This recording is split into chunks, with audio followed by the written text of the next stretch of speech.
You're watching a KARK special, Coronavirus Concerns, Reopening Schools in Arkansas. Classrooms will look and function much differently because of COVID-19. The Little Rock School District and the Pulaski County Special School District releasing their plans within the last week. Little Rock's is actually a 24-page document and focused on several topics, including sanitation, social distancing, options for virtual and in-person learning. Superintendent Michael Poore joining us now to talk more about this. I took a look at this plan when it came out. You certainly can't be accused of not trying to cover all the bases on this, Mr. Poore.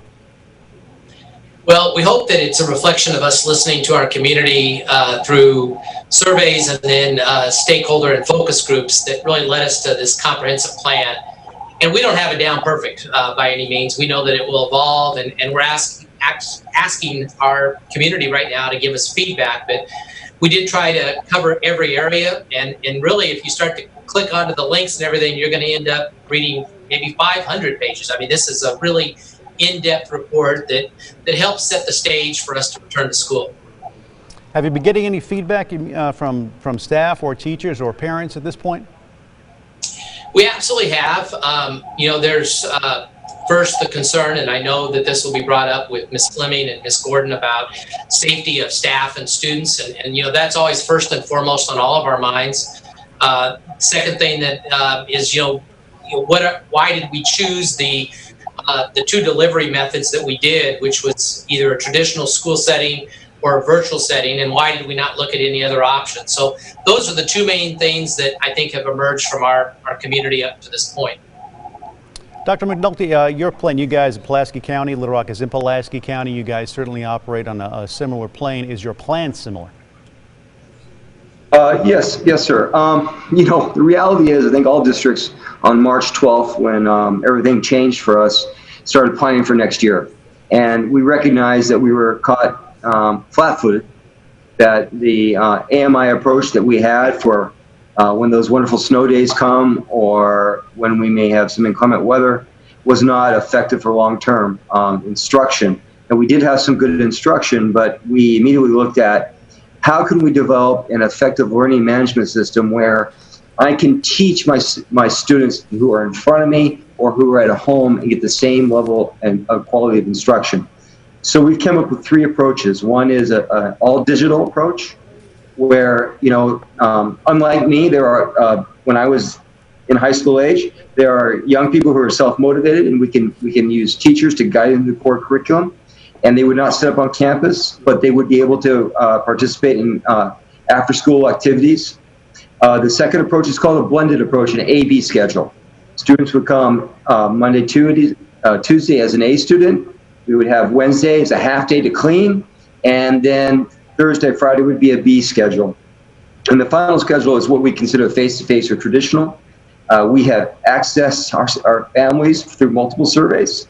We have one out right now. That's the final decision-making apparatus for our families. But we also had community meetings, and we also have been working with our principals, our teachers, and we've had coaches involved.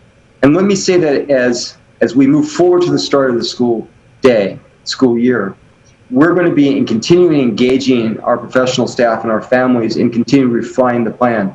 You'll notice our plan that we sent to the board wasn't 24 pages. It was a framework, a next steps, because what we are finding out is that what is considered valid and reliable information today changes in 2 days or 3 days. And it's not because of the talent of our medical professionals or public officials, is that this is a different disease. It is something unexpected, and we will give our public officials grace. But let me state that we are concerned at the current state of the pandemic in Arkansas, in central Arkansas, and our team is concerned about the safety and well-being of our students and our teachers. Well, I think we all deserve the benefit of being graded on the curve at the end of the school year when it comes to taking a look back at how things went, because a lot of things will change without a doubt. TERESA KNAPP Gordon with Little Rock Education Association would like to hear from you and what you're hearing from your members as staff prepares to head back into the classroom.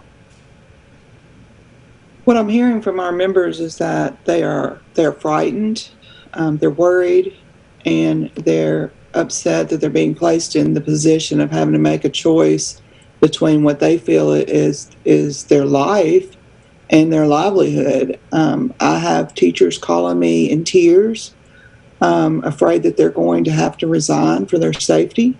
I have teachers calling me, asking me what resources we have to help them write wills. It's not a good situation.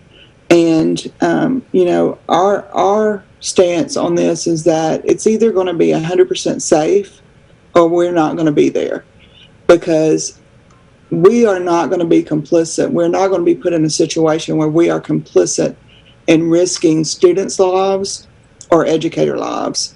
And it's just not worth it. And we're starting to see, as you look across the country, we're starting to see the large urban school districts transitioning their plans, and they are starting phased plans, which means they're starting virtual, all virtual, and they're planning to phase in in-person instruction in October, so that they can kind of get a lay of the land and see how this virus develops over the course of the first month and a half of school. And I think that that's important when you look at school districts like LA, San Francisco, San Diego, Oakland, Philadelphia, Nashville, Houston, San Antonio. All of those districts are making the choice now to do a phased reopening.